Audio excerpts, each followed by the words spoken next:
Quite a while back, when Jurassic Park was delivered, PC created and carefully composited impacts were still generally new. However, Chief Steven Spielberg's group raised them to another degree of validity by conveying them sparingly, frequently in evening time and stormy scenes, and blending them in with outdated pragmatic FX work, mostly mannequins and enormous scope models.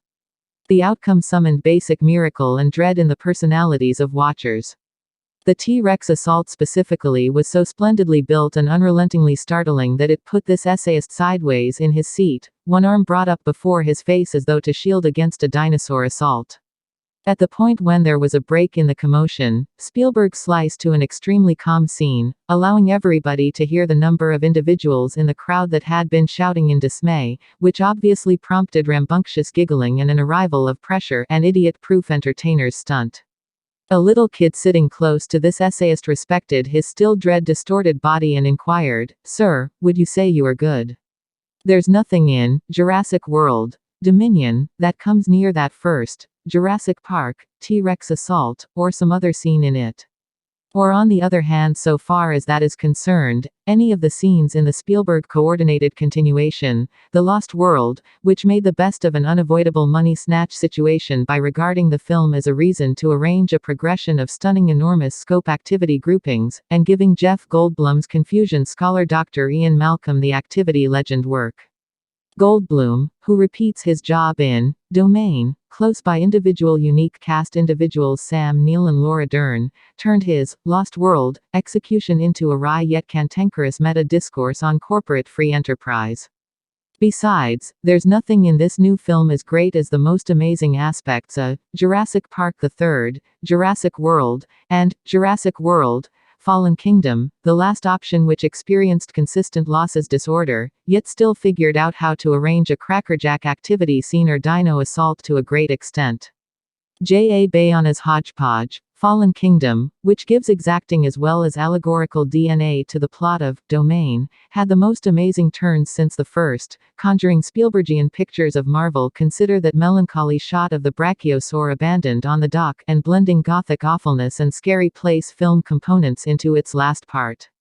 Jurassic Park, maker Michael Crichton's unique motivation, Mary Shelley's Frankenstein, was referred to through the personality of Maisie Lockwood, Isabella Sermon, a clone made by John Hammond's colleague to supplant the little girl that he lost. Maisie is one of many significant characters highlighted in Territory, and her unfortunate problem has a couple of fittingly upsetting new subtleties added to it. In any case, returning establishment chief co-essayist Colin Trevorrow, essayist overseer of Jurassic World, and his teammates can't zero in on their more profound ramifications sufficiently long to foster Maisie with the refinement expected for an extraordinary or even great sci-fi, blood and gore movie. The misusing of Maisie is one stumble in a dumpster of a continuation that heaps thoughts and pictures and characters and unexpected developments in a stack and calls it a film. The film opens with Claire Dearing, Bryce Dallas Howard, one-time Park Tasks chief of Jurassic World turned top of the extremist dinosaur protection group, breaking into a farm where child plant-eaters are being kept and hastily choosing to save one of them. Then, at that point, she goes to a lodge in the frigid Sierra Nevada mountains, where Maisie is residing with the recreation area's previous raptor whisperer Owen, Grady, Chris Pratt. The three structure a shoddy family unit zeroed in on safeguarding Maisie against parties who need to take advantage of her for hereditary and monetary benefit. The semi-trained raptor Blue lives with them too, and has a biogenetically replicated and has a kid, reflecting Maisie's relationship to her mom's hereditary material, however so erratically that maybe the movie producers scarcely even considered the two animals being specifically connected. There's likewise a corporate government operative plot, as in a large portion of different movies, including a neglectful as well as vile company that discussions of enchantment and marvel yet is predominantly keen on taking advantage of the dinos and the innovation that made them. From The Lost World forward, the replacements to stop pioneer John Hammond, Richard Attenborough, a decent elderly person who had good intentions yet neglected to thoroughly consider the ramifications of his activities, have been effectively slippery bad guy types. The weighty in this one is Dr. Lewis Dodgson, a person from the first film who's been reworked and elevated to CEO of Biosyn, get it? Dodgson employed another common, Jurassic character, B.D. Wong's Dr. Wu, seemingly the genuine antagonist of the greater part of these movies, however in a careless, John Hammond kind of method for reproducing ancient grasshoppers that are hereditarily coded to eat up each food crop, save for designed plants sold only by the organization. Dodgson is the brains behind the abducting of Maisie and Blue's youngster. Entertainer Campbell Scott utilizes innovative non-verbal communication and eccentric phrasings and stops to contribute the undercomposed Dodgson with an unmistakable character. He transforms him into a send-up of two ages of baby boomer and Generation X tech brother industrialist masters. He's a man who holds himself like a harmony-cherishing radical yet is actually an unquenchable elitist who keeps dark marketeers and employed executioners on retainer. The warm-voiced yet dead-peered toward way that Dodgson conveys, mindful, is particularly chilling, like a zombie Steve Jobs. It's the film's second most creative exhibition after that of Goldblum, who never moves or talks very as you anticipate that he should, and exclaims things that sound made do. Berating partners who are moving too leisurely for his taste, he snaps, "For what reason would you say you are creeping?" All story streets unite at Biosyn Base Camp, where Neil and Derns Alan Grant and Ellie Sattler have gone to ask Ian Malcolm's assist in acquiring with fixing privileged data that can end the ancient grasshopper plague, and where Maisie and Blue's child have been brought so their hereditary mysteries can be mined also.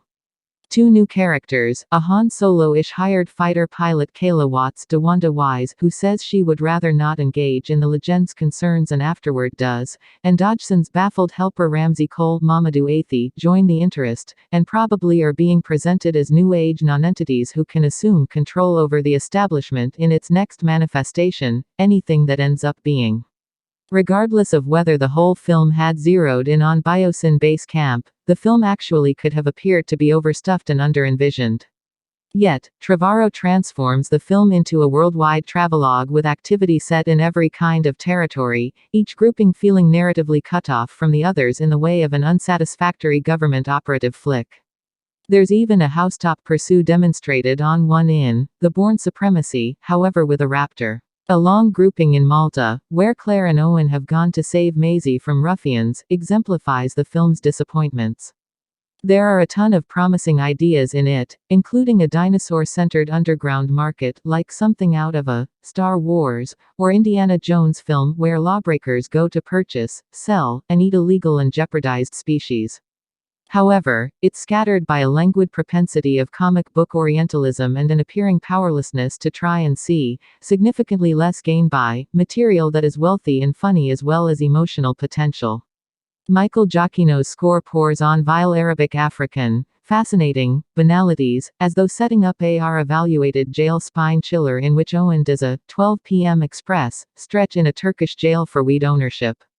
An activity scene that tosses Owen and the lead hijacker into a battling pit where spectators bet on dinosaur battles is as dedicatedly made and altered as ineffectively practically every other activity scene in the movie, and it becomes discouraging once you ponder what Spielberg, or even his number 1 second unit chief Joe Johnston, Jurassic Park III, could have finished with it. It might have been a minuscule magnum opus of activity, droll, and social critique, with the pit crowd at first responding with shock when their consistently planned dino battles are disturbed, then joyously changing gears by wagering on the two people who are going at one another, making new chances and giving off fistfuls of money while baying for blood.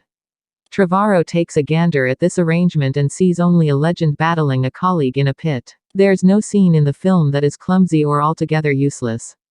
Doubtlessly that as of now, the Jurassic plant knows how to plan and enliven ancient animals and incorporate them with surprisingly realistic scenes of entertainers running, shouting, shooting, setting fires, and so forth. But the entirety feels impassively gathered, and the stalkings and pursues and dino fights are generally deprived of the life and demise pressure that each and every other establishment passage has figured out how to call. Furthermore, the plotting is wretched, depending too intensely on incident and accidents of timing, retro-designing special interactions among new and previous characters where none exist, and giving the legend significant triumphs as nonchalantly as a lodging work area representative giving a visitor a room key, rather than allowing them to procure them through creativity. Trevorrow even figures out how to reuse, not once yet multiple times, one of the main sharp gags in his Jurassic World, a remark on the 40-year monetary and exhibition heightening of the late spring blockbuster, where an extraordinary white shark, the animal at the focal point of Spielberg's pivotal 1975 film, Jaws, gets eaten by a mosasaurus the size of a high-rise.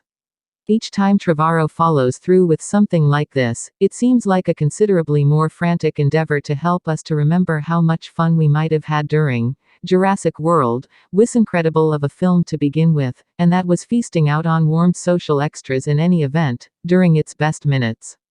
There are additionally scenes where characters, principally however not dependably Malcolm, attach the entrepreneur avarice of Biosyn to the film you're staying there watching.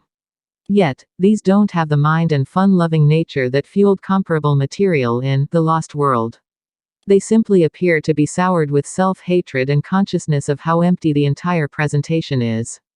At a certain point Malcolm berates himself for taking the organization's cash to function as their in-house thinker master despite the fact that he knows they're negative corporate exploiters, and there's a self-gashing edge to Goldblum's voice that causes it to appear as though it's the entertainer as opposed to the person who's admitting to low private guidelines. Furthermore, there are times where Sam Neill, as Goldblum, appears to be humiliated to be on-screen, or possibly confounded with respect to what he's doing in the story, despite the fact that, to be fair, the content never convincingly legitimizes why Alan, a hesitant activity legend in his other two, Jurassic, appearances, could leave.